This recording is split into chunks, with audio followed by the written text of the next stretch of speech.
السلام عليكم ورحمة الله وبركاته وبرنامج aan ku eegi doono taariikhda Yaasir Carafaad. Yaasir wuxuu ka mid ahaa siyaasiyiinta reer Falastiin, gaar ahaan wuxuu ku suntanaa aabaha halganka Falastiiniyiinta.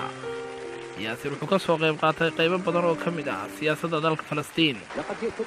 Wuxuu dhashay sanadii 1929 bishii Agoosto.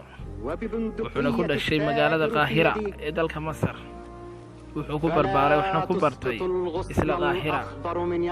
wuxuu ku biiray ciidankii Masar kadib markii ay Yuhuuddu ku soo duushay dalka Masar. wuxuu xubin muhiim ah ka noqday ururkii Fatah, amaba waxaa lagu tilmaamaa inuu ka mid ahaa dhalinyaradii aasaastay ururka Fatah. 1968 wuxuu noqday afhayeenka ururkaasi. 1969 waxaa loo doortay madaxa fulinta ururka Fatah. 1973 waxaa loo doortay hogaamiyaha guud ee ururka Al-Fatah, halkaas oo doorasho ay la galay qaar kale oo ka mid ahaa xubnihii, balse isagu uu noqday hogaamiyaha guud ee ururka Fatah.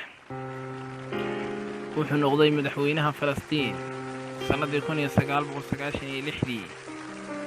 wuxuu ku guuleystay amaba uu helay abaalmarino heer caalami ah sida abaalmarinta loo yaqaan Nobel. wuxuuna ku guuleystay sanadii 1994.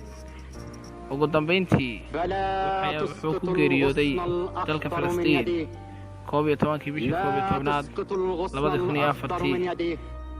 2004. dhegaystayaal, intaas waxaan ku soo koobnay taariikh aan ugu talagalnay inaan wax kaga ogaatid madaxweynaha hore dalka Falastiin. taariikhdaas oo koobneyd oo barnaamij taxana oo kaga hadli doono taariikhda bilowna ma aha kani, balse hore ayuu u socday barnaamijkani.